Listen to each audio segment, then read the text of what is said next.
ओम ओम ओम ओम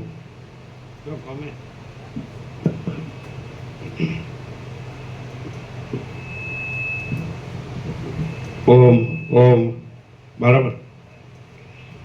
परम चिदाकाश, परम ज्योति, अखंड ज्योति, महाचिदाकाश, स्वयं प्रकाश, संपूर्ण प्रकाश, पूर्ण ब्रह्म, अनंत तेजगण, अनंत चितगण, परमाकाश, केवल अनंत शुद्ध तेजगण, परमाकाश, अखिलात्मा, पूर्ण ब्रह्म, परमात्मा, परम चिदाकाश, परम ज्योति, अखंड ज्योति, अनंत पूर्ण परम चिदाकाश, परम शांति, स्वयं सिद्ध, स्वयं प्रकाश, स्वयं पूर्ण, स्वस्वरूप, यही सब कुछ है, इसके सिवा कुछ नहीं है। शून्य बस, अनंत कोटि, महाकल्पो है ही नहीं। महाचिदाकाश, स्वयं प्रकाश, संपूर्ण प्रकाश, महाचिदाकाश ज्योति, अनंत, अखंड, अभेद, महाचिदाकाश ज्योति, महातत्व, महासामान्य, महाचिदाकाश, स्वसंवेद्य, सहज निर्विकल्प, महाचिदाकाश, परम कैवल्य, परम शांति, परम चिदाकाश, अनंत, पूर्ण, निरपेक्ष, सत, अनंत, संपूर्ण, अपरिघी, निर्भ्रांत, निरपेक्ष। वसिष्ठराम स्थिति प्रकरण राउंड 43मो राउंड।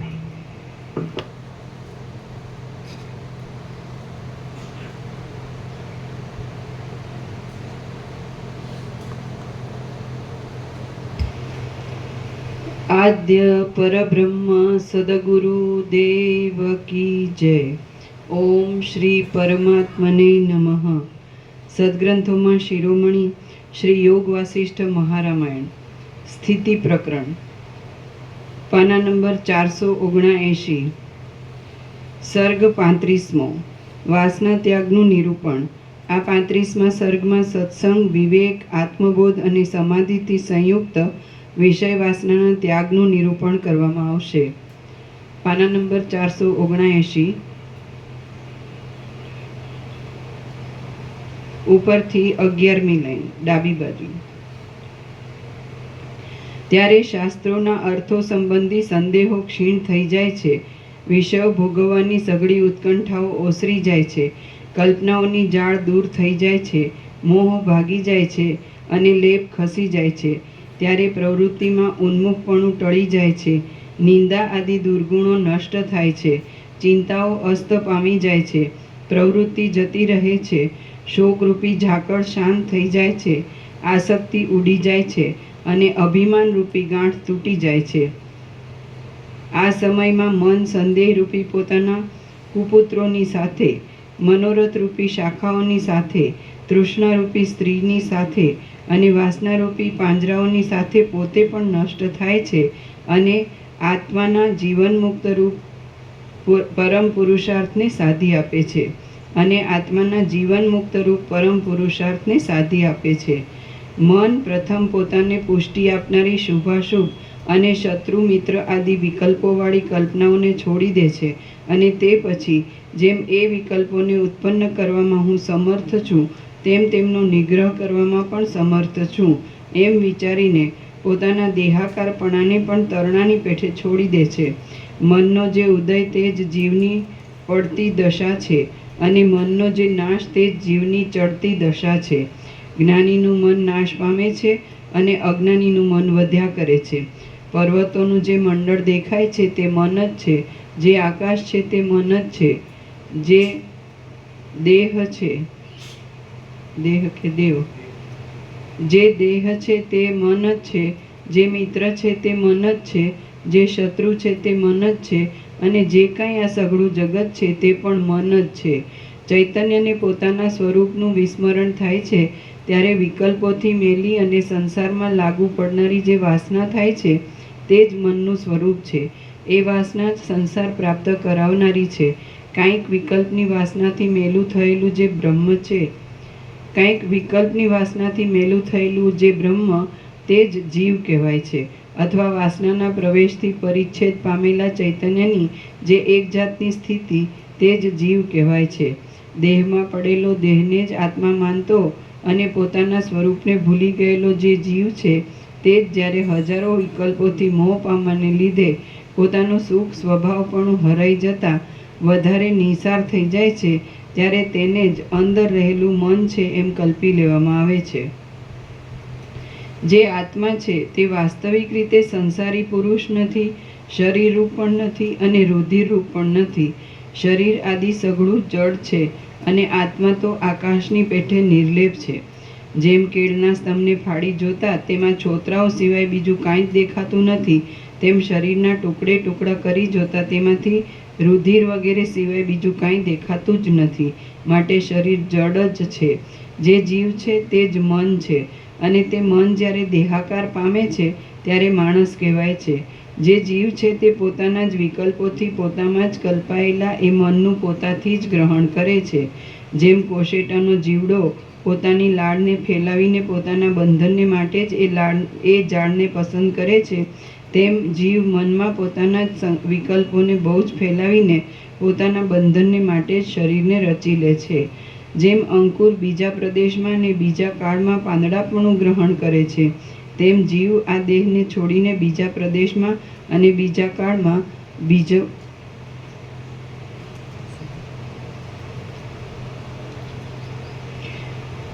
જેમ અંકુર બીજા પ્રદેશમાં ને બીજા કાળમાં પાંદડાપણાનું ગ્રહણ કરે છે, તેમ જીવ આ દેહને છોડીને બીજા પ્રદેશમાં અને બીજા કાળમાં બીજા શરીરનું ગ્રહણ કરે છે. માટે જીવ દેહરૂપ નથી.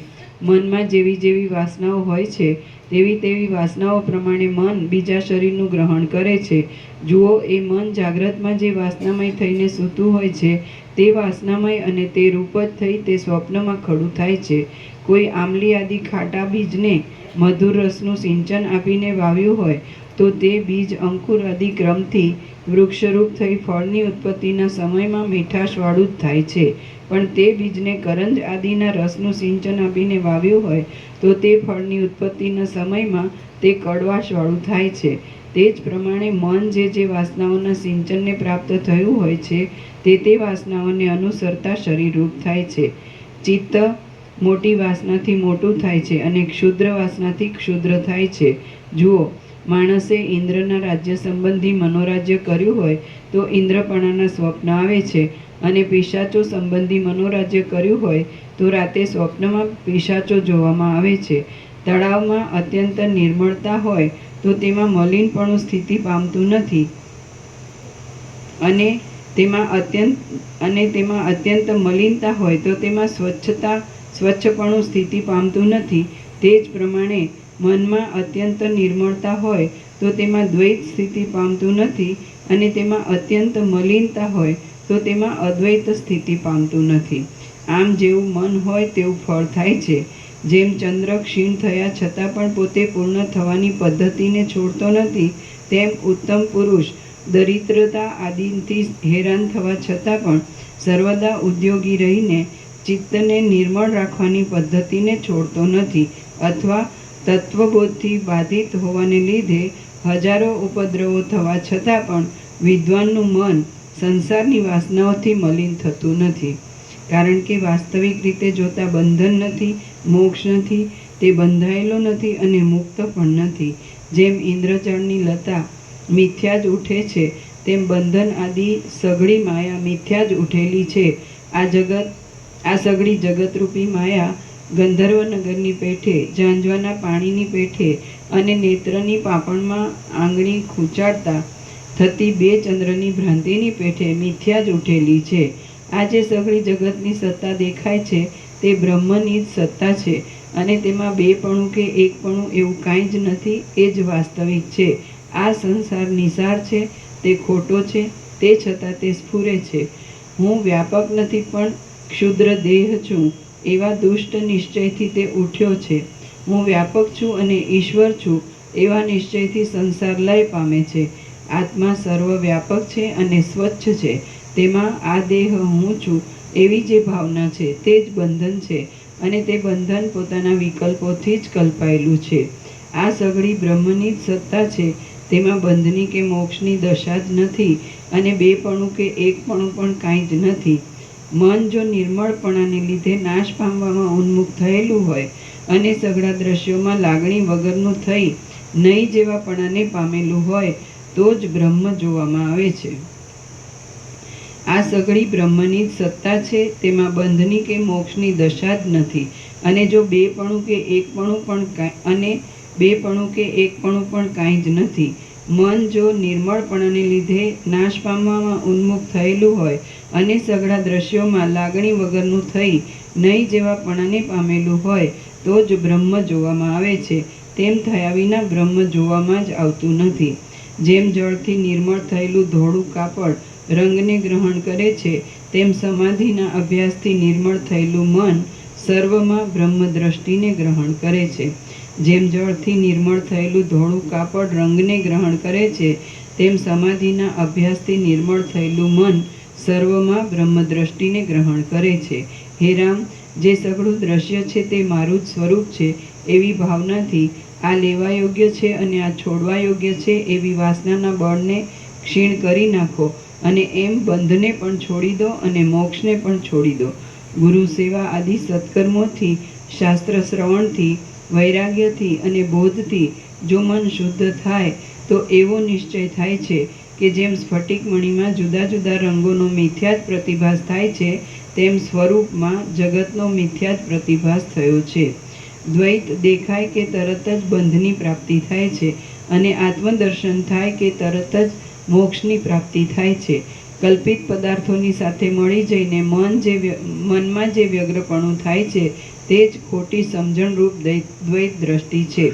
બોધ થતાં તે જરાવારમાં તૂટી જાય એવી છે, પણ બોધનો ઉદય ન થતાં તે જરાવારમાં ખરાબ કરી નાખે એવી છે એમ સમજો. બહારની તથા અંદરની સઘળી દ્વૈત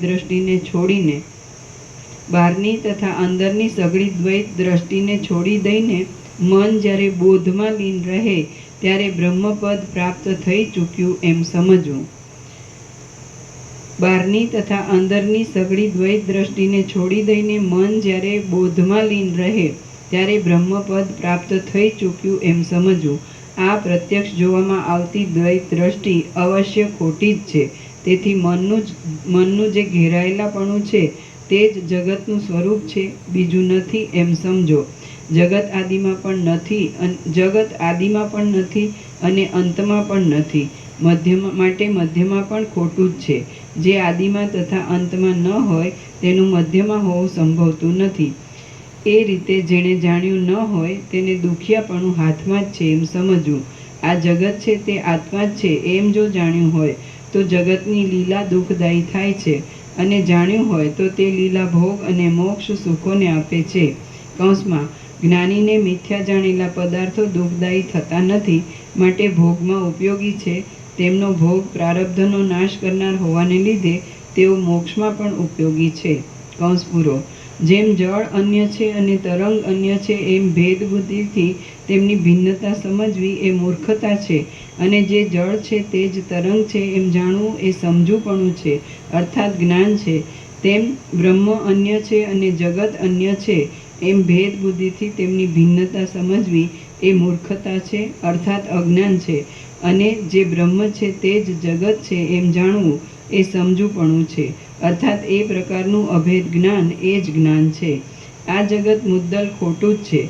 તેમાં સત્યપણાની ભ્રાંતિથી આ લેવા યોગ્ય છે અને આ છોડવા યોગ્ય છે એમ સમજવામાં આવે તો દુઃખ આવ્યા કરે છે.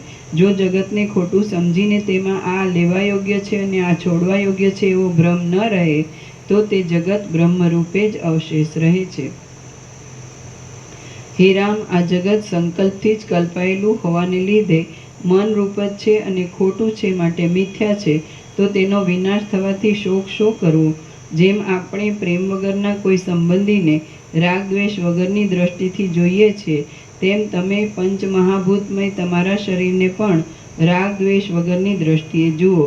જેમ ઉદાસીનપણે રહેતા કોઈ બંધુથી આપણને સુખ દુઃખનો લેપ થતો નથી, તેમ યથાર્થ રીતે મિથ્યા જાણેલા આ પંચભૂતમય શરીરથી પણ આપણને સુખ દુઃખનો લેપ વળગે નહીં. અનાદિ સત્ય અને પરમાનંદરૂપ બ્રહ્મ દ્રષ્ટા તથા દ્રશ્યના મધ્યમાં છે, એટલે અનુભવરૂપ અથવા જ્ઞાન સ્વરૂપ છે. તેમાં જ મનની શાંતિ થાય છે. જેમ વાયુ શાંત થતાં રજ શાંત થઈ જાય છે, તેમ મન શાંત થતાં દેહ શાંત થઈ જાય છે. હે રામ, વાસનારૂપી વર્ષા ઋતુ ક્ષીણ થાય અને સ્વરૂપ સ્થિતિરૂપ શરદ ઋતુ વિલાસ કરવા લાગે, ત્યારે સંસારરૂપી નગરમાં ફરીવાર મોહરૂપી ઝાકળિયો વરસાદ વરસતો નથી. સ્વરૂપ સ્થિતિરૂપ શરદ ઋતુ પ્રાપ્ત થવાથી જ્યારે જડતારૂપી શીત ધ્રુજવા લાગે છે, દોષરૂપી કાદવ સુકાઈ જાય છે, તૃષ્ણારૂપી ખાડો સુકાઈને પુરાઈ જાય છે, હૃદયરૂપી વનમાં વિષયરૂપી પલ્લવોનો ફેલાવો મંદ પડી જાય છે, ઇન્દ્રિયોરૂપી કદંબો ફળ વગરના થઈ જાય છે અને મિથ્યા સમજણરૂપી મેઘ ચાલ્યો જાય છે, ત્યારે જેમ પ્રભાતકાળમાં રાત્રિ ક્ષીણ થઈ જાય છે, તેમ મોહરૂપી વરસાદની ફરફર ક્ષીણ થઈ જાય છે. ત્યારે જડતારૂપી ટાઢ મંત્રથી હણાયેલા ઝેરની પેઠે ક્યાંય જતી રહે છે. ત્યારે દેહરૂપી પર્વતમાં ભયોરૂપી ક્ષુદ્ર નદીઓ અત્યંત બંધ પડી જાય છે અને આશારૂપી પાંખોવાળા સંકલ્પોરૂપી મયુરો મોટા મયુરો નાચતા નથી. ત્યારે જ્ઞાનરૂપી આકાશ અત્યંત નિર્મળ થઈ જાય છે અને પ્રબળ ઉદયવાળો જીવરૂપી સૂર્ય પોતાના સાચા સ્વચ્છ સ્વરૂપથી અત્યંત શોભે છે. ત્યારે મોહના સમૂહરૂપી વાદળાઓથી મુક્ત થઈને અત્યંત નકરી થયેલી તેમજ રજોગુણ અને ધૂળના દોષોથી રહિત થયેલી આશાઓરૂપી છોટી દિશાઓ સમાધિ આદિ સમયમાં ઘણી શોભે છે. ત્યારે નિર્મળ તથા આનંદરૂપ પ્રફુલ્લિતપણું પામેલું ચિત્તરૂપી કાસડાનું ફૂલ અત્યંત શોભે છે અને સઘળી દિશાઓને શીતળ કરનારી વિચારરૂપી ચાંદની હૃદયરૂપી આકાશમાં પ્રકાશી રહે છે. ત્યારે સારી રીતે સ્વચ્છ થયેલી વિવેકરૂપી પૃથ્વી સર્વ પ્રકારની સગવડોને જણાવનારા તથા પરમ આનંદને આપનારા આત્માના બોધરૂપી ધાન્યથી સફળ થાય છે. ત્યારે પર્વતોના તથા વનોના મોટા વિસ્તારો સહિત સઘળું ત્રૈલોક્ય આત્મારૂપી સૂર્યના પ્રકાશથી સુંદર, સ્વચ્છ કરતાં પણ સ્વચ્છ અને તાપથી રહિત થયેલા ચિદાકાશરૂપી શીતળ છાયાવાળું થઈ જાય છે. સારી પેઠે સ્વચ્છ થયેલી વિવેકરૂપી પૃથ્વી સર્વ પ્રકારની સગવડોને જણાવનારા તથા પરમ આનંદને આપનારા આત્માના બોધરૂપી ધાન્યથી સફળ થાય છે. ત્યારે પર્વતોના તથા વનોના મોટા વિસ્તારો સહિત સઘળું ત્રૈલોક્ય આત્મારૂપી સૂર્યના પ્રકાશથી સુંદર, સ્વચ્છ કરતાં પણ સ્વચ્છ અને તાપથી રહિત થયેલા ચિદાકાશરૂપી શીતળ છાયાવાળું થઈ જાય છે. આ સમયમાં રજોગુણ અને પરાગ વગરના હૃદયરૂપી કમળવાળા સ્વચ્છ થયેલા મનરૂપી સરોવરનો જો વિસ્તાર કરવામાં આવે, કૌંસમાં સર્વ દ્રશ્યોમાં બ્રહ્મની ભાવનાવાળું કરવામાં આવે, તો તે વધારે શોભા ધારણ કરે છે. તેને જો વિવેકરૂપી જળથી વધારે પૂર્ણ કરવામાં આવે, તો તે સ્ફટિક જેવું થઈ જાય છે.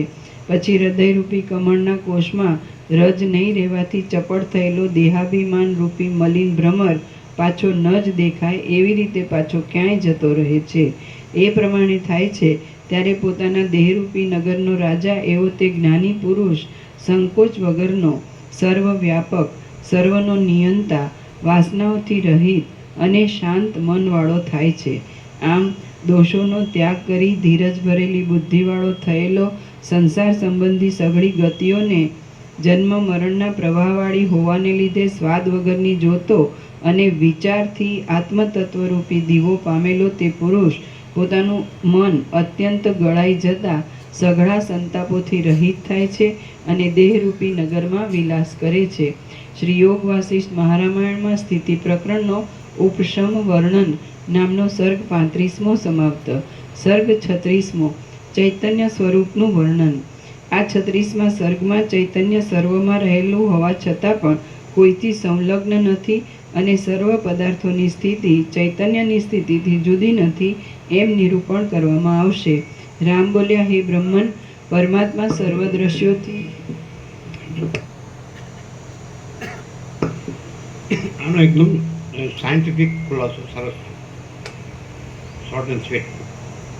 સાયન્ટિફિક એટલે જે ફિઝિક્સ છે, પદાર્થ વિજ્ઞાન, એના વિદ્યાર્થીઓ સહેલાઈથી સમજી શકે, જાણી શકે. એટલે જે રીતે સૂર્યપ્રકાશ છે તો લાઇટની બે થિયરી છે, એક ક્વોન્ટમ અને એક એટલે પ્રકાશ છે એ સીધી લીટીમાં ગતિ કરતો નથી પણ સ્પંદમાં ગતિ કરે છે. સ્પંદ ખબર પડે જ ને, સ્પંદ, વેવ્સ તરંગમાં ગતિ કરે. અને ક્વોન્ટમમાં પ્રકાશ હાઈ ફ્રીક્વન્સી ઓફ વાઇબ્રેશન્સમાં પ્રકાશ ભાસે છે અને લો ફ્રીક્વન્સી ઓફ વાઇબ્રેશન્સમાં અંધકાર ભાસે છે. એટલે પ્રકાશ પણ પ્રકાશ છે અને અંધકાર પણ પ્રકાશ છે, સમજાય? પણ સ્પંદને લીધે સ્પંદની ઊંચી ધ્રુજારીની અવસ્થામાં એ પ્રકાશ પાસે છે અને નિમ્ન ધ્રુજારીની અવસ્થામાં અંધકાર પાસે છે. ખ્યાલ આવે કે નહીં? તો એવી રીતે ઊંચી ધ્રુજારીની અવસ્થામાં ચૈતન્ય પ્રકાશ એ જ્ઞાન પાસે છે અને નિમ્ન ધ્રુજારીની અવસ્થામાં અજ્ઞાન પાસે છે. ઉચ્ચ ધ્રુજારીની અવસ્થામાં મોક્ષ પાસે છે અને નિમ્ન ધ્રુજારીની અવસ્થામાં બંધ પાસે છે. પણ હવે જે એ પરમ ચૈતન્ય પ્રકાશ છે, આનંદપૂર્ણ પરમ ચૈતન્ય પ્રકાશ સ્વરૂપ, તો એના પરમ કેવળપણામાં આ સ્પંદનો ભ્રમ નથી. એટલે સાયન્સ એટલે સુધી પહોંચ્યું નથી. એ વસ્તુ જેને ખરેખર આત્મ સાક્ષાત્કાર છે, એટલે જે સમ્યક પ્રબુદ્ધ છે, એટલે એ જે પરમ ચિદાકાશ પરમ જ્યોતિ અખંડ જ્યોતિ જ્યાં પ્રકાશતું હોય અને જ્યાં એ ચલન જે સ્પંદ કહીએ, સ્પંદ અસ્પંદ, સ્ફુરણ સંવેદન ચલન અચલન, એ ન હોય અને નિશ્ચલ હોય, સમજે, ઇમ્યુટેબલ. તો એ જે રહ્યા હોય તો એ જે પ્રકાશી શકે. વૈજ્ઞાનિક એવું ન હોય. વૈજ્ઞાનિકને તો ભૌતિક પ્રકાશ જ હોય અને એને ભૌતિક જ જ્ઞાન અજ્ઞાન અને ભૌતિક જ બંધ મોક્ષ હોય, સમજે? તો અજ્ઞાન ક્યાંથી શરૂ થાય છે? કે જ્યાંથી તમે સ્પંદ ભ્રમ છે તો ત્યાંથી અજ્ઞાન શરૂ થાય છે. અજ્ઞાન જ્ઞાન બંધ મોક્ષ, સમજે? પણ સ્પંદ ભ્રમ એકચ્યુઅલી મૂળ જે કેવળ સ્વરૂપ છે, અનંતપૂર્ણ પરમ ચિદાકાશ પરમ પ્રકાશ સ્વરૂપ હતો, પરમ ચિદાકાશ પરમ જ્યોતિ અખંડ જ્યોતિ, તો મૂળમાં સ્પંદ ભ્રમ નથી, ઇલ્યુઝન છે, સમજે? એટલે સાયન્સ એટલે સુધી પહોંચ્યું નથી. એટલે પણ અહીંયા તમે પ્રકાશથી એ વસ્તુ સમજી શકો, અનુભવી શકો, જાણી શકો, સમ્યક યથાર્થ કે ખરેખર એ જે પ્રકાશ છે, દાખલા તરીકે સૂર્યપ્રકાશ છે, તો એના સ્પંદ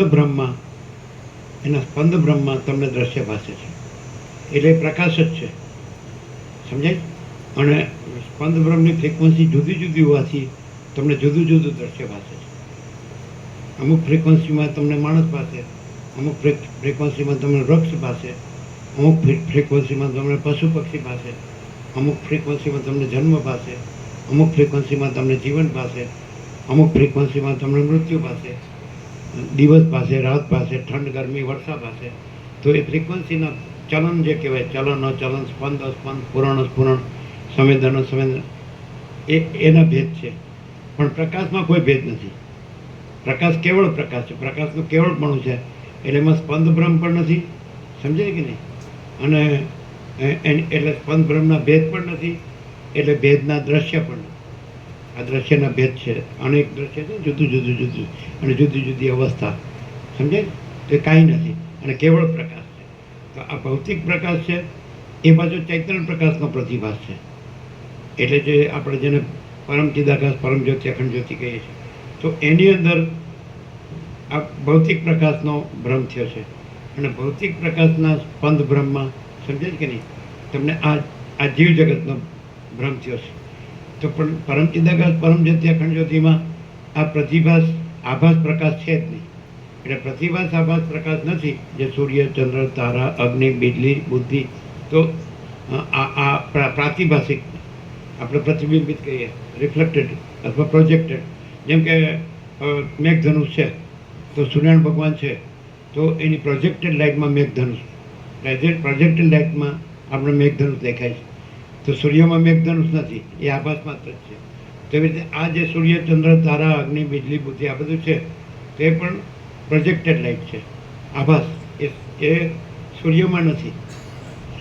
જેમ મેઘધનુષ છે સૂર્યમાં નથી અને આભાસ પ્રકાશ છે, તેવી રીતે આ સઘળું છે જે અનંત આકાશ, અનંત આકાશ ગંગા, અનંત નક્ષત્રગણ, તારાગણ, અનંત કોટી મહેશ્વર, અનંત કોટી મહાશક્તિ, અનંત કોટી મહાસૂર્યો, અનંત કોટી બ્રહ્માંડો, અનંત કોટી મહાકલ્પો, એક કલ્પ એટલે એક સૃષ્ટિ થી પ્રલય ચક્ર, અનંત કોટી મહાકલ્પો, અનંત કોટી અવતારો, અનંત કોટી સૃષ્ટિ લય. તો આ બધું એપિયરન્સ છે, એપિયરન્સ આભાસ માત્ર.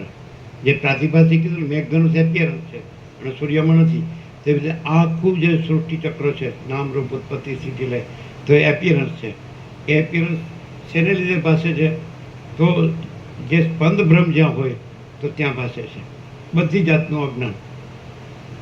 છેક સૌથી મોટું અજ્ઞાનનું રૂપ આકાશ છે અને પછી એમાંથી નીચો મિટ્ટીની રજ, ત્યાં સુધીનો આખો ઇગ્નોરન્સ છે.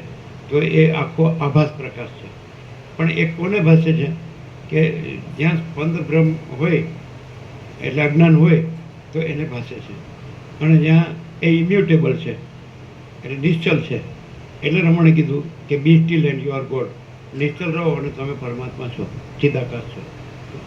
એટલે જે માણસમાં જે ચંચળતા ભ્રાંતિના ઓછા વધતા પ્રમાણ પ્રમાણે એને સંસારનો વધતો ઓછો ભ્રમ થાય છે.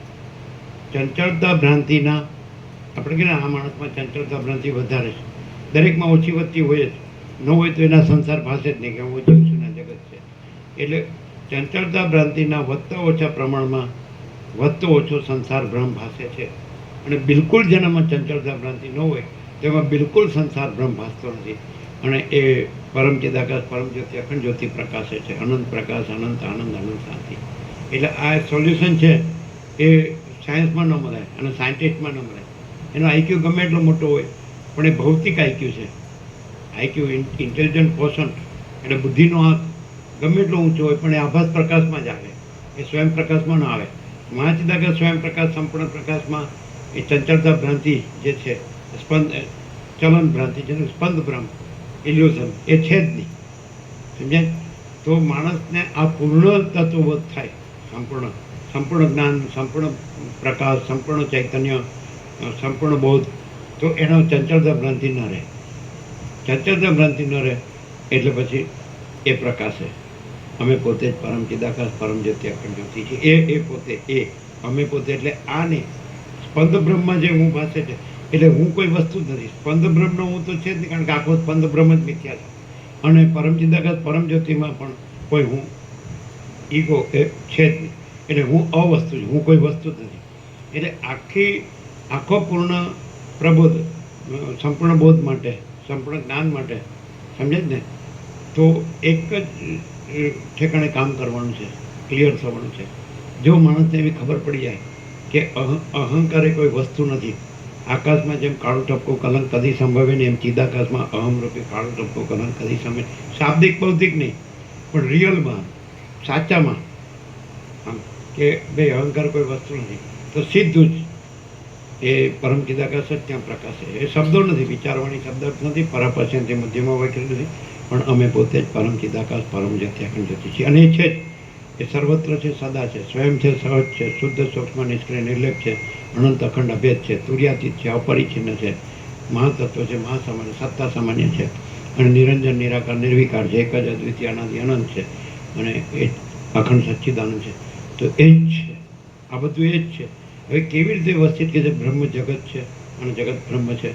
તો એ સ્પંદ બ્રહ્મ છે એને ગણ્યા વગર પછી એ આ ભાસતું હોય તો એ સ્પંદ બ્રહ્મથી બ્રહ્મ જગત ભાસે છે. અને સ્પંદ બ્રહ્મ નથી એટલે જગત મિથ્યા છે. સ્પંદ જો તમે એટલે તમારે ઇક્વેશન લખો લખી શકો, સમજે? તો ચિદાકાશ પ્લસ સ્પંદ બ્રહ્મ ઇક્વલ ટુ જીવ જગત, અને જીવ જગત માઇનસ સ્પંદ બ્રહ્મ ઇક્વલ ટુ ચિદાકાશ. ઠીક છે? હવે આ વસ્તુ તમે શાબ્દિક બૌદ્ધિક સમજ્યા અને બોલી શકો તો એ કામ ન લાગે, પણ ખરેખર તમારામાં કોઈ ચંચળતા ભ્રાંતિ ન હોય તો જો હે સો હે. તમારી ગુજરાતીમાં ચંચળતા ભ્રાંતિ કહેવાય, તો એના વગરનો કોઈ હોય જ નહીં. અને એ જેનામાં ન હોય તો ત્યાં સંસારની ભ્રાંતિ ન હોય, અને દુઃખ અને અશાંતિ ન હોય, અને કોઈ અભાવ ન હોય, કોઈ ઈચ્છા ન હોય. અને જ્યાં ચંચળતા ભ્રાંતિ હોય તો અભાવ માટેની ઈચ્છા પૂરી થાય નહીં, અને આ જન્મ મરણ સંસારનો ભ્રમ હોય જ. આ ધન અને ભોગો એની વાસના ભ્રાંતિમાં ની ગુલામીમાં સુખ ભ્રાંતિ આવું બધું હોય. રાજ્ય ભોગો લક્ષ્મીની ભ્રાંતિ, લઘુધા ગ્રંથિ ભ્રાંતિ, અવમન વાસના ભ્રાંતિની ગુલામીમાં સુખ ભ્રાંતિ, દ્વૈત ભ્રાંતિની લઘુધા ગ્રંથિ ભ્રાંતિ. હું આ દેહમાં અમુક જીવ છું, આ દેહમાં અમુક વ્યક્તિ છું, પુરુષ છું, સ્ત્રી છું, ગરીબ છું, તવંગર છું, રાય છું, રંગ છું, ઊંચ છું, નીચ છું, સંસારી છું, ત્યાગી છું, અગર વિદ્વાન છું, મૂર્ખ છું, અથવા જન્મું છું, જીવું છું, હું મારું કરું છું, ઈચ્છા અનિચ્છા રાગ દ્વેષ કરું, સુખી દુઃખી થાવ, મરી જાવ. આ ચંચળતા ભ્રાંતિ છે, આ ઇગ્નોરન્સ છે, અવિદ્યા, જેને કહે છે અવિવેક, અવિચાર, અવિદ્યા, અજ્ઞાન, માયા, તર્ક, સંશય, શંકા, અને આ બધું સમજે કે નહીં, વેમન શ્રદ્ધા બધું, તો એ ચંચળતા ભ્રાંતિ છે.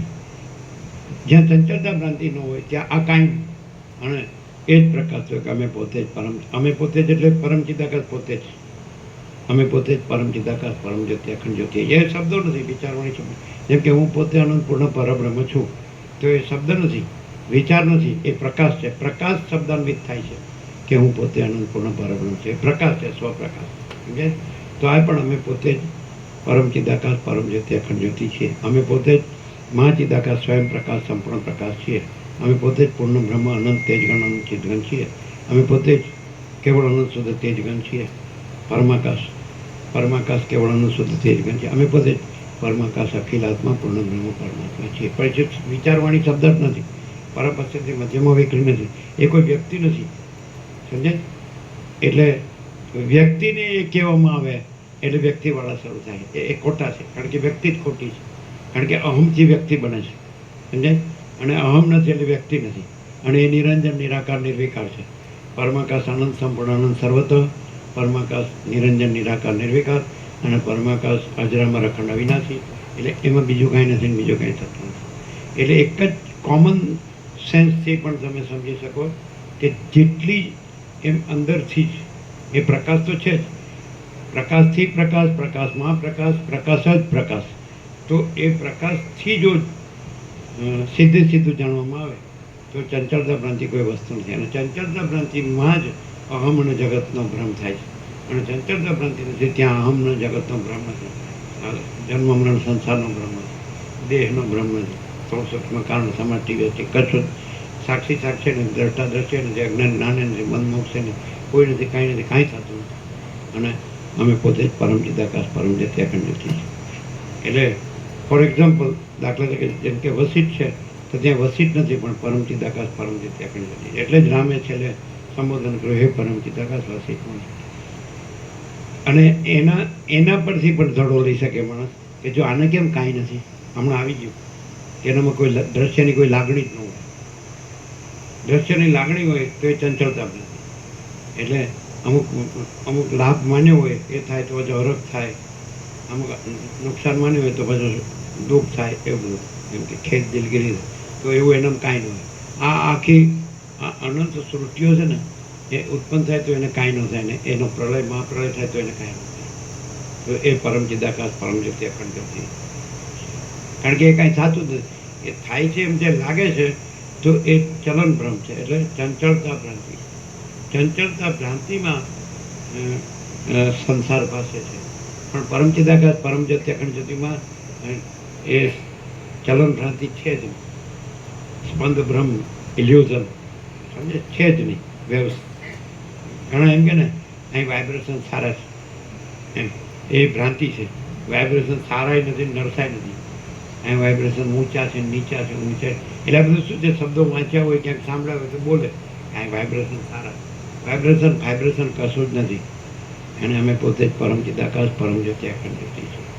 જો એ જ રહ્યું હોય ને તો હાવ કાંઈ વાઇબ્રેશન ન હોય ને, અને એ જ રહ્યું હોય એ ત્યારે આ રહે ને તો ખબર પડે કે એ કાંઈ નથી રહ્યું, એવું નથી, પૂર્ણ રહ્યું છે ગમે ને. અને પાછું એ ત્યાંથી ખસે ને એટલે પાછું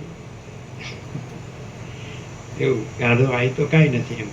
એ કાંઈ જેને કાંઈક આ પૂર્ણ છે એમ લાગે છે તો કંઈક ચંચળતા ભ્રાંતિની ન્યૂનતા ઓછી છે. અને એમ લાગે કાંઈ બરાબર નથી તો એ ચંચળતા ભ્રાંતિ. બાકી બરાબર નથી એવું નથી, બરાબર છે એવું નથી. અને અમે પોતે જ પરમ ચિદાકાશ પરમ જ્યોતિ. અને ચંચળતા ભ્રાંતિ હોય તો એ માયા મોહમાં ભાગતો જ હોય. એ સ્થિર ન રહી શકે, એ શાંત ન રહી શકે. અને આ પરમ શાંત હોય, એને ગમે ત્યાં રાખો. એટલે આભાસ દ્રષ્ટિએ તમને લાગે આ વ્યક્તિ છે, પણ એ વ્યક્તિ નથી. વસિષ્ઠ કહે છે કે સામાન્ય માણસ એવા લાગે છે. એને સદા અખંડ જ્યોતિનું દર્શન છે થાય છે, અને એને સદા પરમ જ્યોતિનું દર્શન થાય છે. તો એ દર્શન એટલે અમે પોતે જ પરમ ચિદાકાશ પરમ જ્યોતિ અખંડ જ્યોતિ છે. એ ત્યાં હોય છે, સ્વયં સિદ્ધ, સ્વયં પ્રકાશ, સ્વયં પૂર્ણ સ્વસ્વરૂપ. અને એ નથી હોતા ને કાંઈ નથી, વાઇબ્રેશન જ નથી, ચલન ભ્રમ જ નથી, ચંચળતા ભ્રાંતિ જ નથી, ઇમ્યુટેડ. એટલે મને આવી ગયો કે એને દ્રશ્યની કોઈ લાગણી. અને પેલા એકબીજાને વખાણ કરે, આનામાં લાગણી બહુ, અને ભાવના બહુ, આમ છે, એમાં જ મરી જાય, કાંઈ હાથમાં જ ન આવે. પણ એ ચંચળતા ભ્રાંતિ. જો ચંચળતા ભ્રાંતિ ન હોય ને તો સંસારનો કોઈ ભ્રમ, અહંકારનો ભ્રમે ન હોય, સંસારનો ભ્રમે ન હોય, હું મારુંનો ભ્રમે ન હોય, રાગદેશનો ભ્રમે ન હોય, કામ ક્રોધ લોભ મોહ મદ માત્સર્યનો ભ્રમે ન હોય, આશા તૃષ્ણાનો ભ્રમે ન હોય, આસક્તિનો ભ્રમે ન હોય, મોહનો ભ્રમે ન હોય, હું તો મારું તારુંનો ભ્રમે ન હોય, આ કોઈ બડા છોટા ભલા બુરાનો ભ્રમે ન હોય, કાંઈ ન હોય. કાંઈ થયું જ નથી, કાંઈ થયું નથી, છે નહીં, થશે નહીં, થતું નથી. અને એ અનંત અખંડ અભેદ છે, મા ચિદાકાશ જ્યોતિ એ જ. સમજાય? એટલે એક જ પોઈન્ટમાં એ સાયન્ટિફિકલી સમજી શકાય કે આ પ્રકાશ અખંડ છે, અને છતાં એમાં સ્પંદ બ્રહ્મ ભાસે છે. અને સ્પંદ બ્રહ્મમાં આ વિવિધ વિચિત્ર દ્રશ્ય ભાસે છે, અને એના નામરૂપ ઉત્પત્તિ સ્થિતિ લય ભાસે. પણ એ સ્પંદ બ્રહ્મ સાચો નથી, માટે આખું દ્રશ્ય સાચું નથી. અને આખો કેવળ પ્રકાશ છે. તે કેવળ પ્રકાશ છે, એ જ કેવળ અનુભવ છે, કેવળ ચૈતન્ય છે, અને કેવળ જ્ઞાન છે. પણ એના શબ્દો બોલે પણ હોય ચંચળતા ભ્રાંતિ. એટલે અંદર કુછ બહાર કુછ, બોલના કુછ, કરના કુછ. અને બીજું કે ગ્રંથિ પકડી રાખે તો ના સમજાય જ નહીં. ધારો કે અત્યારે ક્લિયર કર્યું તો એ સાયન્ટિફિક છે, તો પણ એને ન સમજાય. હું તો જે ભગવાનને માનું છે જ ખરા, હું તો જે ધર્મને માનું છે જ ખરો, હું તો જે શાસ્ત્રને માનું છે જ ખરું, હું તો જે મંત્રને માનું છે જ ખરું, હું તો જે જપ ધ્યાન કરું છું એ જ ખરું, હું તો જે કર્મ ઉપાસના જ્ઞાન ધ્યાન કરું છું, અમારે તો જે દેવગુરુ ઈષ્ટ છે જ બરાબર. અમારે શાંતિ જ છે, અમારે તો સારું શ્રેષ્ઠ છે, અમારું સર્વ છે. આમાં આવો પાછો ખેંચે બીજાને. પોતે જે કુંડાળામાં ભરાઈ ગયો ને તો બીજાને કે અહીં આવો એમ. ઘણા લોકોએ ગુરુ નો કરે તો દોડતા ઘરે જઈને કંઠી બાંધી આવે, અને પછી પાછા ઉઘરાણીએ કરી આવે કે ભાઈ આપણે જરૂર છે આપણે ભગવાનનું કાર્ય કરવું. બસ ભગવાનનું કાર્ય આ અનંત ચૈતન્ય પ્રકાશ, અનંત ચૈતન્ય શાંતિ, નિરંજન નિરાકાર નિર્વિકાર, એક જ અદ્વિતીય અનાદિ અનંત, અનંત અખંડ અભેદ, અપરિચ્છિન્ન તુર્યાતીત, અનંત સંપૂર્ણ, અનંત સર્વતઃ. કોઈ જગ્યા ખાલી નહીં, ભરપૂર. રદ બી બીજી જગ્યા નથી, રદ બી બીજી વસ્તુ નથી. અને સ્પંદ બ્રહ્મ જેવું તો નામ નિશાન નથી. અને આ સ્પષ્ટતા વસિષ્ઠમાં જ છે, બીજે ક્યાંય નથી. અને જ્યાં એ રીતે મહાચિદાકાશ સ્વસંવેદ્ય સહજ નિર્વિકલ્પ રહ્યું છે. અમે પોતે જ મહાચિદાકાશ સ્વસંવેદ્ય એટલે પોતાથી અનુભવ આવ્યું, અને સહજ નિર્વિકલ્પ એટલે પોતામાં પોતા વિના બીજું કાંઈ નથી. મહાચિદાકાશ સ્વયં પ્રકાશ, સંપૂર્ણ પ્રકાશ, અને મહાચિદાકાશ परम कैवल्य परम शांति. तो शांति है, सब कुछ है, शांति नहीं कुछ नहीं. કોઈ દિવસ ચંચળતા ભ્રાંતિમાં શાંતિ ન હોય, અને કોઈ દિવસ પરમ ચિદાકાશ પરમ જ્યોતિ અખંડ જ્યોતિ તો અનંતપૂર્ણ પરમ ચિદાકાશ પરમ શાંતિ. એમાં પરબ્રહ્મ પરમ શાંતિ સ્વાનુભૂતિ તત્વસાર, મહાચિદાકાશ પરમ કૈવલ્ય પરમ શાંતિ. પરમ કૈવલ્ય પરમ શાંતિ અનંત સંપૂર્ણ. પરમ કૈવલ્ય પરમ શાંતિ અનંત સંપૂર્ણ. અને હવે આ વસ્તુ સાંભળી અને યાદ પણ સ્મૃતિ પણ હોય અને બોલે તો એ આભાસ કહેવાય. અને ચંચળતા ભ્રાંતિ ન રહે તો એ ચિદાકાશ કહેવાય.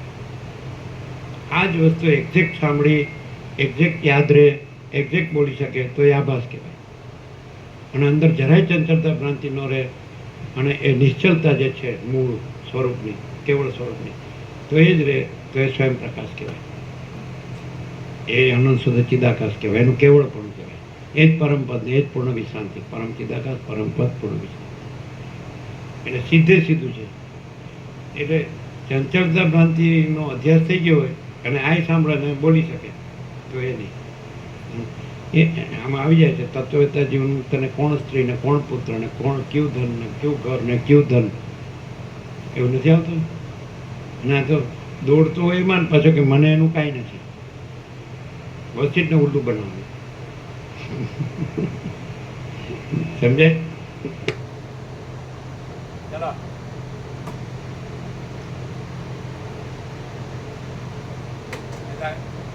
દાખલા તરીકે આ શરીર છે દરેકનું શરીર છે, તો દેહ શાંત થઈ ગયો.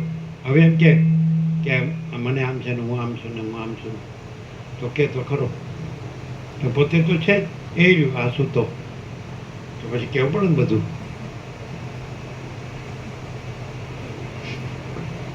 એટલે વાસના એ જે સ્પંદભ્રમ છે જ, એ જ અવિદ્યા વાસના ચિત્ત અહમ જગત છે જ નહીં. સમજે? એ સ્પંદભ્રમ છે એ જ અવિદ્યા વાસના ચિત્ત અહમ જગત છે જ. એટલે જેનામાં એ ચંચળતા ભ્રાંતિ ન હોય તો અવિદ્યા વાસના ચિત્ત અહમ જગત છે જ નહીં. ત્યારે પ્રકાશ હોય, હું પોતે આનંદ પૂર્ણ પરબ્રહ્મ છું, સ્વપ્રકાશ.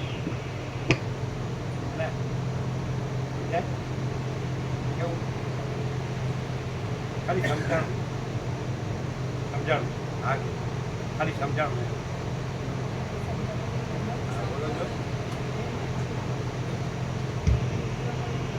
શું શું શું ખાલી સમજાણું એમ કીધું ને? ખાલી સમજાણું એમ કીધું ને? તો ખાલી સમજાણું એમ નહીં, એમ જ છે.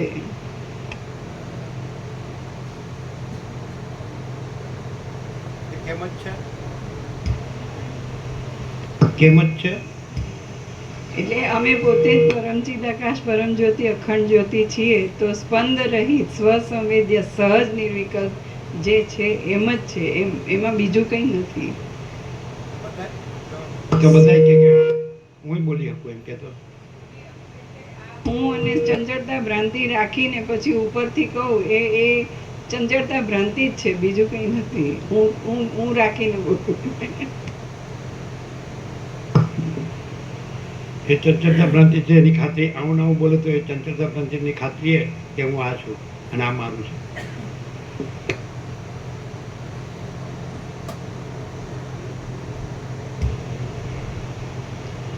સર્ગ 36મો ચૈતન્ય સ્વરૂપનું વર્ણન. આ 36મા સર્ગમાં ચૈતન્ય સર્વમાં રહેલું હોવા છતાં પણ કોઈથી સંલગ્ન નથી અને સર્વ પદાર્થોની સ્થિતિ ચૈતન્યની સ્થિતિથી જુદી નથી એમ નિરૂપણ કરવામાં આવશે. રામ બોલ્યા, હે બ્રહ્મન, પરમાત્મા સર્વ દ્રશ્યોથી રહિત છે. એમાં આવું આ જગત જે પ્રકારથી રહ્યું છે તે ફરીવાર પણ મને કહો, એટલે મને બોધની વૃત્તિ થાય. વશિષ્ઠ બોલ્યા, જેમ જળમાં ભવિષ્ય તરંગો અસ્ફુટ રીતે રહ્યા છે અને પોતાની જુદી સત્તાથી રહિત હોવાને લીધે નથી પણ રહ્યા, તેમ પરબ્રહ્મમાં જળ છે ને હાથમાં લ્યો તો તમને ચલન તરંગ મળે, અને તરંગ શેનાથી ભાષે? જળ ચલનથી. તો ચૈતન્ય પ્રકાશ છે એ શેનાથી જીવ જગત પાસે છે? ચલન ભ્રમથી, ચંચળતા ભ્રાંતિથી. સમજી શકે, ચંચળતા ભ્રાંતિવાળો પણ સમજી શકે. અને વશિષ્ઠને જોવે તો એ ખબર પડે કે આ ચંચળતા ભ્રાંતિ નથી ને આનંદ શુદ્ધ ચિદાકાશ છે. અને વશિષ્ઠ કહે છે કે બધું સંપૂર્ણ ભ્રાંતિ રહિત શુદ્ધ સ્વરૂપ છે. એ ચંચળતા ભ્રાંતિ એ જ ભ્રાંતિ, તો સંપૂર્ણ ભ્રાંતિ રહિત શુદ્ધ, હું સંપૂર્ણ ભ્રાંતિ રહિત શુદ્ધ સ્વરૂપ છું. માટે હું વશિષ્ઠ નથી, જગત નથી, તો રામ નથી ને બ્રહ્માય નથી. અને બધું આનંદ શુદ્ધ ચિદાકાશ છે, એનું કેવળ પણ છે. એ જ પ્રકાશતું હોય અને સંપૂર્ણ ભ્રાંતિ રહિત શુદ્ધ સ્વરૂપ જ પ્રકાશ હોય, એમાં એ જ હોય અનંત પ્રકાશ, અનંત આનંદ, અનંત શાંતિ. અને ખરેખર એ જ જેને જોતું હોય તો ત્યાં એ ક્લિયર થઈ જાય. અને ખરેખર એ પાછું અંદર બીજો ભ્રમ, જુદો પોતાનો આગવો ભ્રમ રાખે તો એ ગમે એટલું વાંચે કે સાંભળે કે યાદ રાખે બોલે તો એને મજરે ન પડે, કામ ન આવે. ક્લિયર નથી?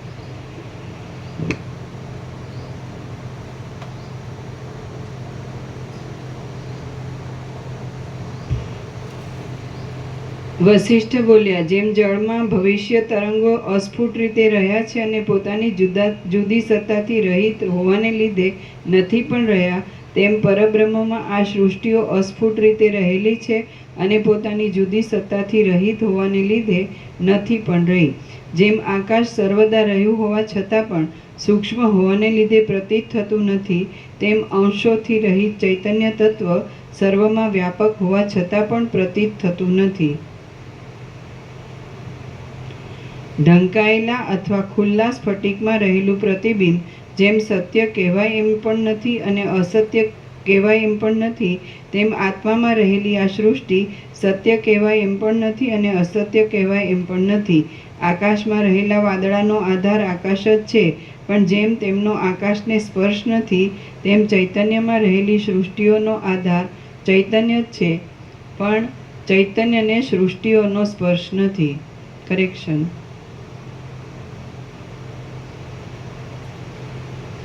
આકાશમાં રહેલા વાદળાનો આધાર આકાશ જ છે, પણ જેમ આકાશને તેમનો સ્પર્શ નથી. આકાશને આગળ લેવાનું. તેમ ચૈતન્યમાં રહેલી સૃષ્ટિઓનો આધાર ચૈતન્ય જ છે, પણ ચૈતન્યને સૃષ્ટિઓનો સ્પર્શ નથી. હે રામ, સૂર્યના કિરણો સર્વમાં પહોંચેલા હોવા છતાં પણ જેમ જળમાં પ્રતિબિંબિત થાય છે, તેમ ચૈતન્ય સર્વમાં રહેલું હોવા છતાં પણ પ્રાણીઓના શરીરોમાં જીવરૂપે પ્રતિબિંબિત થાય છે. એ મહાચૈતન્ય સઘળા સંકલ્પોથી રહિત છે, સઘળા નામોથી રહિત છે અને અવિનાશી છે. જીવ જગત તથા ઇન્દ્રિય ઇત્યાદિ નામો તેમાં જ કલ્પેલા છે. વિદ્વાનોની દ્રષ્ટિમાં એ ચૈતન્ય અંશોથી રહિત છે, સઘળા અનિર્વચનીય સંસારના સ્વરૂપભૂત છે અને તેમાં સર્વની એકતા જોવામાં આવે છે. જેમ સમુદ્રમાં દેખવામાં આવતો અનેક પ્રકારના વિકારોવાળો તરંગાદિરૂપ મોટો ભેદ સમુદ્રથી જુદો પડતો નથી, તેમ બ્રહ્મમાં દેખાતો અનેક પ્રકારોવાળો તુંપણું અને હુંપણું ઇત્યાદિક રૂપ મોટો ભેદ બ્રહ્મથી જુદો પડતો નથી. જો ચૈતન્ય જગતને ઉત્પન્ન કરે છે એમ માનતા હો, તો તે માનવું ફેરવીને એમ જ માનો કે ચૈતન્ય ચૈતન્યને જ ઉત્પન્ન કરે છે, એટલે જગત ચૈતન્યથી જુદું નથી. આમ માનવાથી એમ જ સિદ્ધ થાય છે કે ચૈતન્યથી ચૈતન્યની ઉત્પત્તિ ઘટતી નથી, માટે ચૈતન્ય પોતાના સ્વરૂપમાં જ રહે છે, પણ કોઈને ઉત્પન્ન કરતું જ નથી. આ વાત જ્ઞાનીઓ જ સમજે છે, પણ અજ્ઞાનીઓ તો એમ જ કલ્પના કરે છે કે ચૈતન્યમાં સૃષ્ટિના સમયમાં કાંઈક જુદું આવી પડે છે અને તેમ હોવાથી જગત ચૈતન્યથી જુદું છે, પણ એ અજ્ઞાન છે. ખરી રીતે ચૈતન્ય સર્વદા એકરૂપ અને અખંડ છે, છતાં પણ અજ્ઞાનીઓને તે દુષ્ટ સ્વભાવવાળા ઉગ્ર સંસારોના સમૂહોવાળું પ્રતીત થાય છે અને જ્ઞાનીઓને તે કેવળ પ્રકાશરૂપ જ પ્રતીત થાય છે.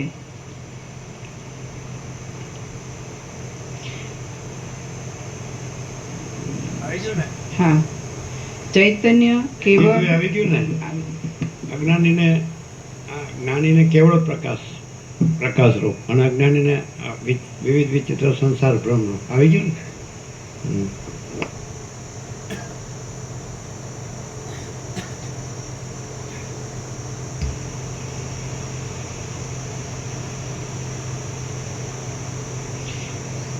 પણ અજ્ઞાનીઓ તો એમ જ કલ્પના કરે છે કે ચૈતન્યમાં સૃષ્ટિના સમયમાં કાંઈક જુદું આવી પડે છે અને તેમ હોવાથી જગત ચૈતન્યથી જુદું છે, પણ એ અજ્ઞાન છે.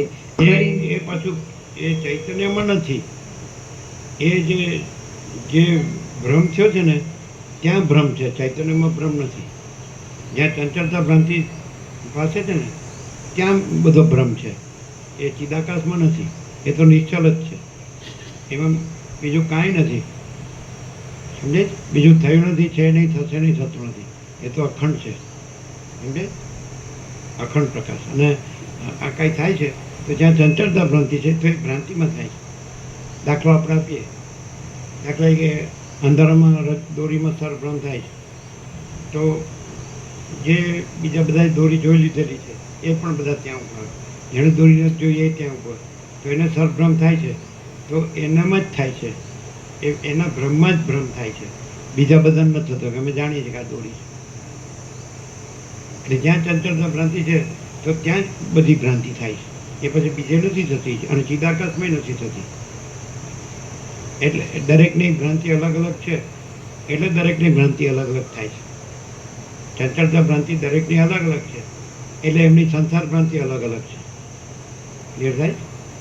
એમ કે આ હું છું, આ બીજા છે, આ મારું છે, આ બીજાનું છે. તો એ જ્યાં જેવી ચંચળતા ભ્રાંતિ છે તો ત્યાં એ પ્રકારની સંસાર ભ્રાંતિ છે. પોતે બીજા, પોતાનું બીજાનું બીજા, ખ્યાલ આવે? પણ જ્યાં ચંચળતા ભ્રાંતિ નથી તો અમે પોતે જ પરમ ચિદાકાશ પરમ જ્યોતિ અખંડ જ્યોતિ છે.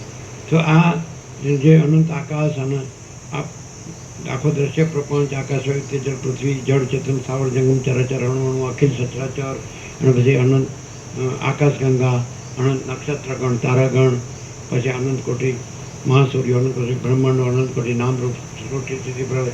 તો આ જ્યાં એકચ્યુઅલી અમે પોતે જ પરમ ચિદાકાશ પરમ જ્યોતિ અખંડ જ્યોતિ છે એમાં નથી. સમજે? તો જ્યાં જેવો સ્પંદ ભ્રમ તો ત્યાં એવો દ્રશ્ય ભ્રમ, દ્રષ્ટા દ્રશ્ય ભ્રમ. દ્રષ્ટા પણ એમાં જ આવે.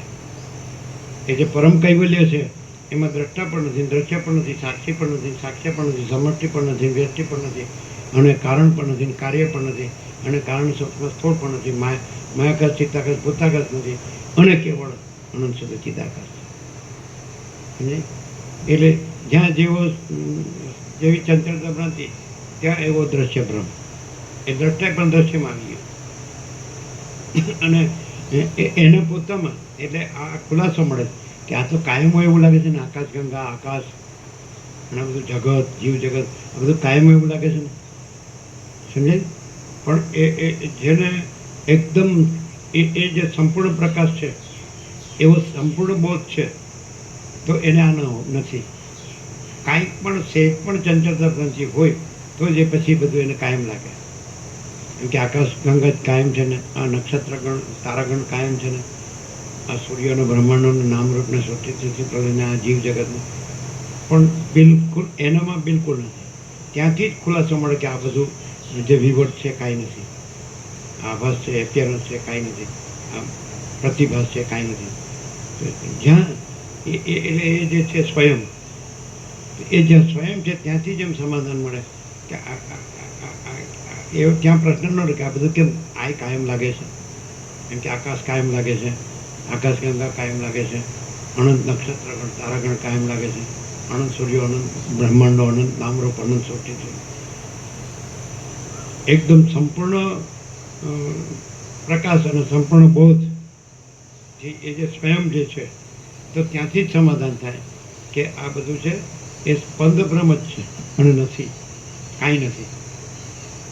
પણ જ્યાં સુધી કાંઈ પણ સ્પંદ ભ્રમ હોય ને તો એ સમાધાન ન થાય. એમ થાય ના એ પણ છે ને આ પણ છે એમ થાય. એને પરોક્ષ જ્ઞાન હોય તો એને દ્વૈત ભ્રમ હોય, અને અપરોક્ષમાં એ જ હોય ને દ્વૈત ભ્રમ ન હોય. આ બધું નથી એમ, કાંઈ નથી એમ. જે બધાને બધું છે એમ આકાશ કાયમ લાગે, નિહારી આકાશ ગંગા કાયમ લાગે, અનંત નક્ષત્રગણ, તારાગણ કાયમ લાગે, અનંત સૂર્યો, બ્રહ્માંડો, અનંત નામરૂપ, અનંત સૃષ્ટિ, તો કે એ કાયમ ના તો એનો દ્વૈત ભ્રમ છે અને પરોક્ષ જ્ઞાન છે. જ્યાં અપરોક્ષ છે તો અપરોક્ષ એટલે સ્વયં અમે પોતે જ પરમ ચિદાકાશ પરમ જ્યોતિ અખંડ જ્યોતિ છીએ એટલેથી જોવે ને તો બીજું કાંઈ નથી અને બીજું કાંઈ થતું નથી. સમજે? આનું સમાધાન જે મૂળ જે છે તે જ છે અને ત્યાં જ છે. બાકી સહેજ પણ પરોક્ષ જ્ઞાન હોય કે દ્વૈત ભ્રમ હોય કે વિવર્ત ભ્રમ હોય કે વિકલ્પ ભ્રમ હોય તો એમ જ લાગે કે આ કાયમ જ છે. સમજે? આ છેલ્લું સમાધાન છે. આ વસ્તુ ક્યાંય ન મળે. સમજે? એટલે આ સમજવાનું નથી ને બોલવાનું નથી, પણ માણસ જરાય ભ્રમ ન રાખે. આ તો ઇનેટ છે પહેલેથી જ કે બ્રહ્મ ને ભ્રમ, તો બ્રહ્મ છે ભ્રમ નથી પછી. એટલે સેજે ભ્રમ હોય તો દ્વૈત ભ્રમ હોય. દ્વૈત ભ્રમ એટલે બ્રહ્મે છે અને આ જગત એ છે. એ જગત કેવો, સંસાર કેવો, સર્ગ કેવો, વિશ્વ કેવો, બ્રહ્માંડ કેવો, સૃષ્ટિ કેવો, વન એન્ડ ધી સેમ બધું એમાં આવી ગયું. બધાનું હું આવી ગયું અને બધું દ્રષ્ટાદર્શી આવી ગયું. સમજે? તો સેજ પણ બ્રહ્મ હોય તો બધું આ એ પણ છે એમ લાગે કે એ પણ છે અને આ પણ છે. એ કાયમ છે ને આ કાયમ છે. એ દ્વૈત ભ્રમ છે અને એમાં બે નથી. ચિદાકાશ અને ચિદાભાસ. ચિદાકાશ છે ને ચિદાભાસ નથી, પણ એ ચિદાકાશ જ રહેલું હોય એટલેથી જ આ ક્લિયર થાય કે એ જ છે. પછી એમાં બીજાનો સવાલ જ નથી. બીજું થયું નથી, છે નહીં, થશે નહીં થતું. અને બીજું એ બે કેવી રીતે ઓળખાય? ચાલો તમે કહેશો એમાં નહીં કહીએ કે આ છે ને નથી સુધી તો આપણે જનરલાઇઝેશન થઈ ગયું કે પરોક્ષ નથી ને અપરોક્ષ જ છે. સ્વયં છે તો સ્વયં પ્રકાશ, સ્વયં પ્રકાશ. તો એ કેવી રીતે ખબર પડે કે એ જ છે અને દ્વૈત બ્રહ્મ નથી? તો દ્વૈત બ્રહ્મ એટલે આ જીવ જગત દ્રષ્ટા છે. તો એક આ કેવી રીતે ઓળખાય કે આ નથી? એ કેવી રીતે ઓળખાય? એ પોતે જ, એ આખો પ્રકાશ પોતે જ છે અને એમાં બીજું કંઈ, પોતાના સિવાય બીજું કાંઈ નથી અને સ્પંદ બ્રહ્મનો રજ માત્ર નથી. એટલે એવી રીતે ઓળખાય. અને પેલું જે કંઈ પણ હોય આખું એમ કહે ને કે પરમ ચિદાકાશ, પરમ જ્યોતિ, અખંડ જ્યોતિ છે અને આ નથી, એ કે તોય એ ચિદાભાસ રહીને કે, કેમ કે સ્પંદ બ્રહ્મની સહેજ પણ કલ્પના એમાં જોડાયેલી રહી. આ સ્પંદ બ્રહ્મ છે એનું આ જીવ જગત છે, તો એ સાચું નથી એનું ક્રાઇટેરિયા, મૂળ મુખ્ય લક્ષણ કયું? એનું સ્પંદ બ્રહ્મમાં મારું કહેવાનું કંઈ ના હોય અને એની હું નામની બીજી આઈડેન્ટિટી પરમ ચિદાકાશ, પરમ જ્યોતિ, અખંડ જ્યોતિ સિવાયની ન હોય. એટલે પરમ જ્યોતિ, પરમ ચિદાકાશ, પરમ જ્યોતિ, અખંડ જ્યોતિ એનાથી જુદું બીજું ના હોય અને જુદો બીજો કોઈ હું, અહંકારનો ભ્રમ એનામાં ના હોય. સાચી સ્વરૂપની જ વાત કરી. અને જે સ્વરૂપ નથી ને જે ભ્રમ છે એનું મૂળ મુખ્ય લક્ષણ કયું? એને આ આખો સ્પંદ બ્રહ્મ અને પોતે સાચું લાગતું હોય અને એને ચિદાકાશ ખાલી કહેવા માત્ર હોય. શું સાચું લાગતું હોય? હું છું એમ ખોટી આઈડેન્ટિટી એને સાચી લાગતી હોય, એને જગત સાચું લાગતું હોય, એને આકાશ ને આકાશ ગંગા ને બધું સાચું અને સ્થિર લાગતું હોય અને પરમ ચિદાકાશ, પરમ જ્યોતિ, અખંડ જ્યોતિ કંઈક બીજું છે અને એ કહેવાનું જ ખાલી હોય એનામાં.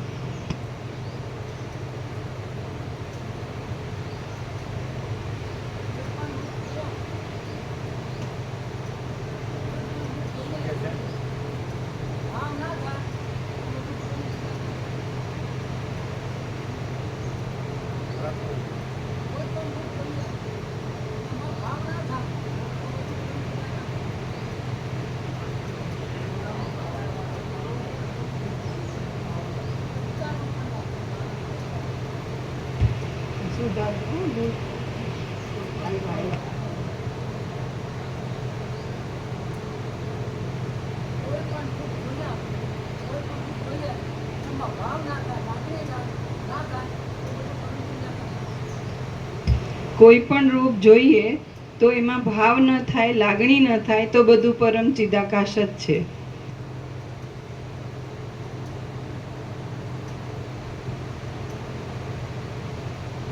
આપણો પ્રશ્ન બીજો જ છે. આ જે છે એ ભ્રમ છે અને સાચો નથી, એ કયા લક્ષણ? માઇક આપણો પ્રશ્ન એ કે છે, એ કે છે આપણો પ્રશ્ન છે. આપણો પ્રશ્ન એ છે પરમ ચિદાકાશ, પરમ જ્યોતિ જ છે, બીજું કાંઈ નથી, બીજું કાંઈ થતું નથી. પણ જે બીજું કાંઈ નથી, બીજું કાંઈ થતું નથી એવો ભ્રમ જે છે એ સાચો લાગે છે, એ ભ્રમ સાચો નથી, એ કયા લક્ષણ છે ખબર નથી. આપણે પરમ ચિદાકાશની વાત નથી કરતા. આ હું છું, આ જગત છે, જન્મું છું, જીવું છું, હું તો મારું તારું કરું છું, રાગ દ્વેષ, ઈચ્છા અનિચ્છા કરું છું, સુખી દુઃખી થાઉં છું, મરી જાઉં છું. તો આ સાચું લાગે છે, એ કેમ સાચું નથી? કઈ રીતે, કયા લક્ષણ છે એ સાચું નથી એમ ખબર છે?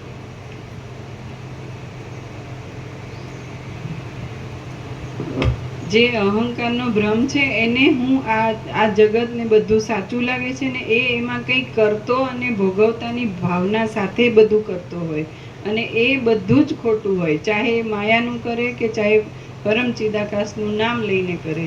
અને જે ક્લિયર છે એકદમ, જેને આ છે જ એટલે ભાસ છે, ભ્રાંતિ છે, કાંઈ નથી એવું ક્લિયર હોય તો એની કોઈ જાતની મથામણ સંસારને સાચું જ જાણીને ના હોય. એનામાં માયા તો હોય જ નહીં, પણ બીજું કંઈ ઉપચારનું કેવું ના હોય. અરે આ પ્રશ્ન ઉડી જાય છે. આ ખોટું છે એનું શું લક્ષણ? ટકતું નથી. દરેક વખત બદલાતું રહે છે, દરેક વખત ભાવ એ સ્થિરતા નથી કોઈ વસ્તુ. એનું ટકતું નથી એમ. એના લક્ષણથી ખબર પડે કે કોઈ વસ્તુ સ્થિર રહેતી જ નથી, દર વખત બદલાતી જ જાય છે. એટલે સ્થિર નથી.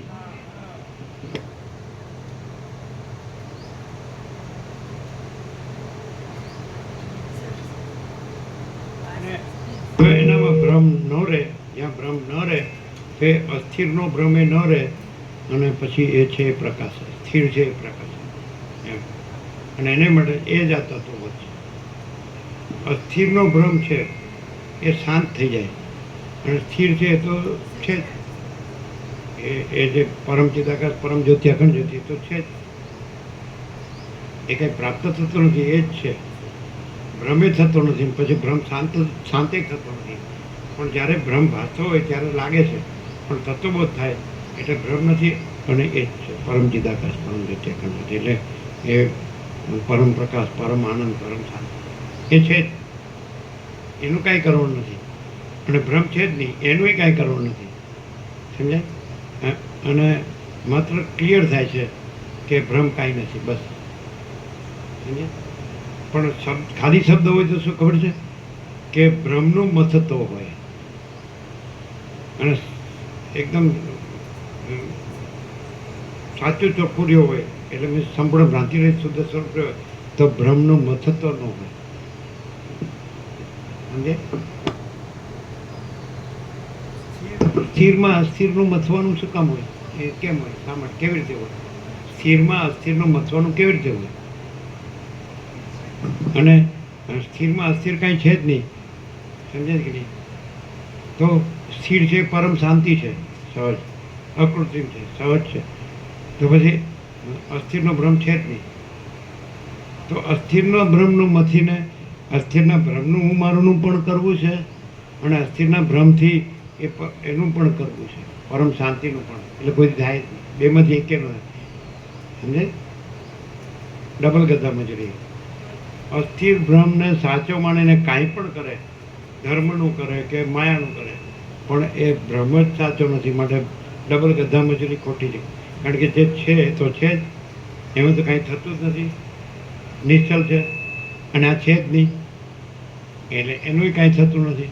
છતાં નથી એને ગણીને છે એનુંય પામવું છે, અને નથી એનુંય કરવું છે, દેહાધ્યાસનું મારું ધન ભોગવનું. એટલે બધી રીતે ખોટું. છે ને કેમ છે ને ચાલો કેમ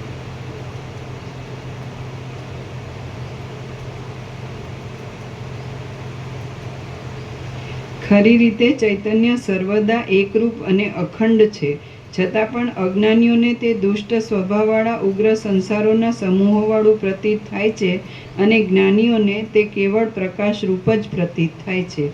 ચૈતન્ય અનુભવ સ્વરૂપ છે, તેથી તે સર્વદા સૂર્યાદિકને પણ પ્રકાશ આપનાર છે. સર્વ પ્રાણીઓને વિષયોના સ્વાદમાં નિમિત્તભૂત છે, અને જીવોના જન્માદિ થવામાં પણ નિમિત્તરૂપ છે. તે કદી પણ અસ્ત પામતું નથી, ઉદય પામતું નથી, ઉઠતું નથી, બેસતું નથી, જતું નથી, આવતું નથી, અને કોઈ પણ જાતની ઈચ્છા કરતું નથી. હે રામ, નિર્મળ આકારવાળું અને પોતે પોતાનામાં જ રહેલું એવું એ ચૈતન્ય આ જગત નામથી ઘટપટ રૂપે પ્રતીત થાય છે. જેમ તેજ પોતાના સમૂહોથી ચલન પામતું હોય તેમ જણાય છે, અને જળ પોતાના જ સમૂહોથી ચલન પામતું હોય એમ જણાય છે, તેમ ચૈતન્ય પણ પોતાનાથી અભિન્ન સૃષ્ટિના વિભ્રમોથી ચલન પામતું હોય એમ જણાય છે. એ ચૈતન્ય નામનો અનુભવ સર્વમાં વ્યાપક છે, અને સર્વદા વાસ્તવિક રીતે પ્રકાશરૂપ છે, પણ અજ્ઞાનને લીધે પ્રકાશતો નથી. એ ચૈતન્ય નામનો અનુભવ સર્વમાં વ્યાપક છે, અને સર્વદા વાસ્તવિક રીતે પ્રકાશરૂપ છે, પણ અજ્ઞાનને લીધે પ્રકાશતો નથી. તે અંશોથી રહિત છે, છતાં પણ કલ્પનાથી અંશોને ધારણ કરે છે. તે પોતે સિદ્ધ જ છે.